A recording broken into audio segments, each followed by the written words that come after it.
Speaking of when I could use support, right? So I bought this camera with the microphone. It's connected to the laptop. And I go to make this video and it's not showing up in the options. It's weird. I set it as a default camera and now it's just not showing up because technology sucks even though you pay the money. Anyway, if only I had someone here to help me like a Jew because they're very smart. Bleh.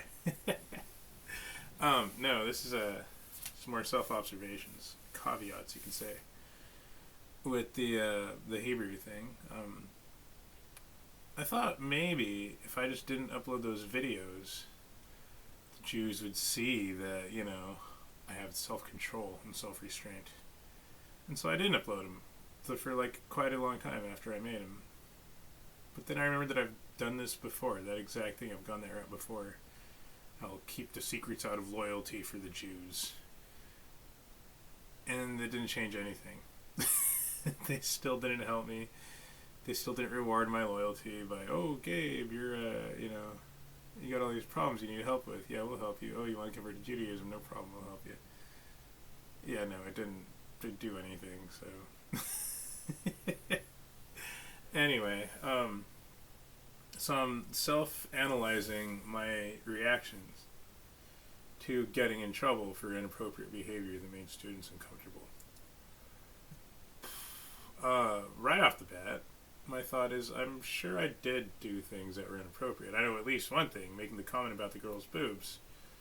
Well, it's true that I was pointing out the double standard, right? Why does this man-hungry old Jewish woman who's married get to sexually objectify men, but when I say, oh, that girl had nice boobs, that's why I didn't notice anybody else in the picture. Oh, no, no, no.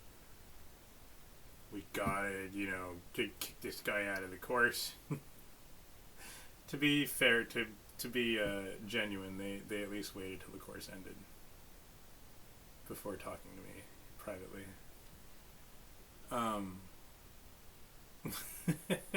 But one girl in the course, she's 20, and she's very nice. She's very nice looking. There's one night where she slathered on a ton of makeup, just a ton of cosmetics on her face, and she looked very beautiful. And I waited until we were in a breakout room, and I said, with me and the girl who got mad that I objectified her friend's boobs, the girl who was okay with the older woman objectifying her husband but wasn't okay with me objectifying her friend, because women are like double standards, right? She was in that group as well. And I couldn't help it. I think it's because I exercise a lot, right? So I got a lot of testosterone, and it's like a master switch for my behavior. So I tried self-restraint, but I could not help but tell her, you look so beautiful tonight. Very pretty, is what I said. And instead of being upset, the girl said, thanks, I was hoping somebody would notice. And you could tell, because in that course, she's really bad at the Hebrew. I don't even think she gives any effort. But her eyes are desperate, and they always plead for attention. Like she's starved for attention. Or a man's touch.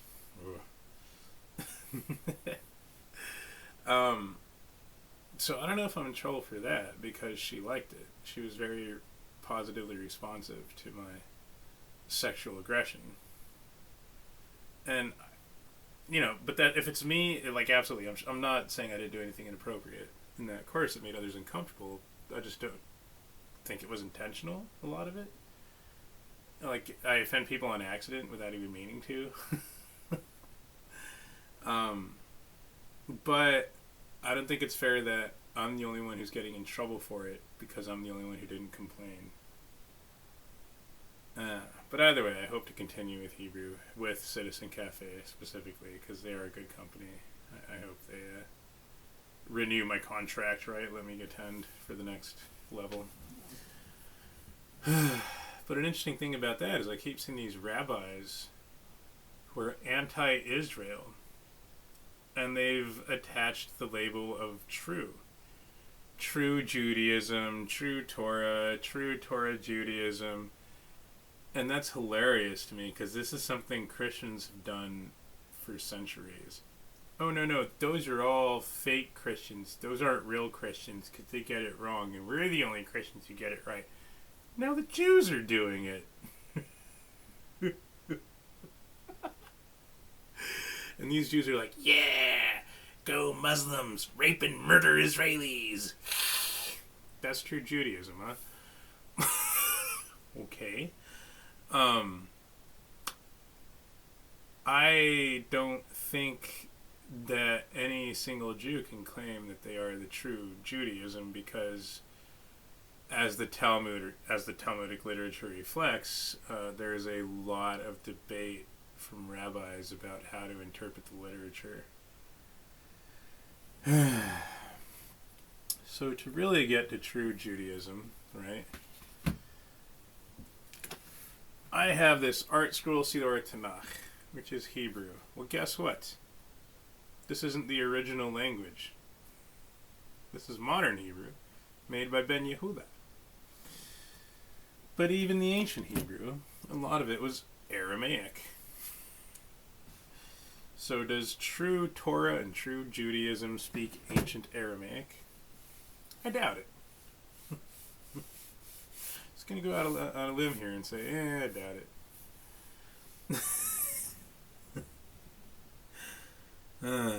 So it's interesting to me. Excuse me, because it's easy to think of Jews as a monolith, a hive mind, the Borg, right? A single unified consciousness. Even with 2 Jews, 3 opinions is a saying. So when I'm getting in trouble in these courses out of Tel Aviv with Citizen Cafe for making inappropriate comments and commenting on a woman's breasts, I like women's breasts, but I shouldn't say that sort of thing in class. Of course, I absolutely acknowledge that. I was in the wrong. My fault. I'm sorry. Slicha. Now I'm thinking about women's breasts. I forgot what I was talking about. Anyway, right, when I think of that, and Jews as a monolith, like a hive mind, I don't think they are these like psychic, telepathic masters of the globe. Maybe some of the rich ones, right? Maybe Jeffrey Epstein and all those guys, George Soros, etc. But no, these Jews who were unfortunately, so sadly, murdered and raped and taken hostage by Hamas. These are not the Jews that run the globe. These are not the Jews that control the weather, etc. These are just poor, hard-working, good people.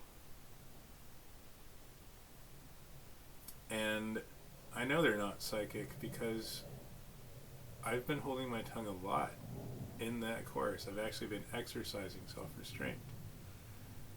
And because the words they display show that they're not even aware of what I haven't been saying and doing, they're not telepathic.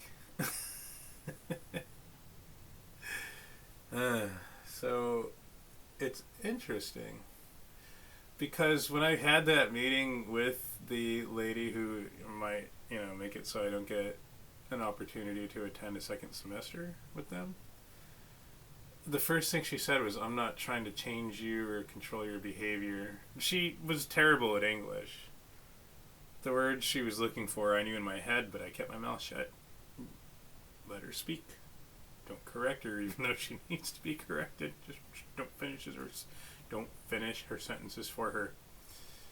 What she was trying to say was she wasn't trying to modify my behavior, control my behavior, or shape my behavior. But she was. Because that immediately followed, if you don't change your behavior, you're not going to continue attending with us. So, I don't think Jews are the smartest people in the world. Some Jews, yes. Oh man, there's some really intelligent Jews, but I think the average Israeli IQ is not as high as you would think. It's like 98 or something. Not that high. I think the average American IQ might be higher. I could be wrong. But soreness in the muscles. Oh, I got some potassium pills coming. Yeah, so she wasn't even aware of the fact that she said she's not trying to modify my behavior and then tried to modify my behavior. And she couldn't even find the correct words to articulate these concepts in. Nonetheless, I really enjoy learning Hebrew. It's neurolinguistics for me. It's a brain exercise for my brain injury, among other things. So maybe I'm chasing a fantasy, right? Maybe I'm chasing a fantasy of Jews that are like better than all my horrible experiences with Gentiles. Which, Bevakasha, YouTube, don't kick me off. I want to do an episode on why the racism didn't work out for me as a Hispanic. Why La Raza failed me. There's a lot, and I can concisely put it into like a 10-minute video, but that'll be the timeline, one of the aspects of the timeline analysis, and I could mix it in with some psychoanalysis as well, right? The culturally transmitted traits versus genetic traits, which include language, and just psychological development and things like that. Yeah. Anyway.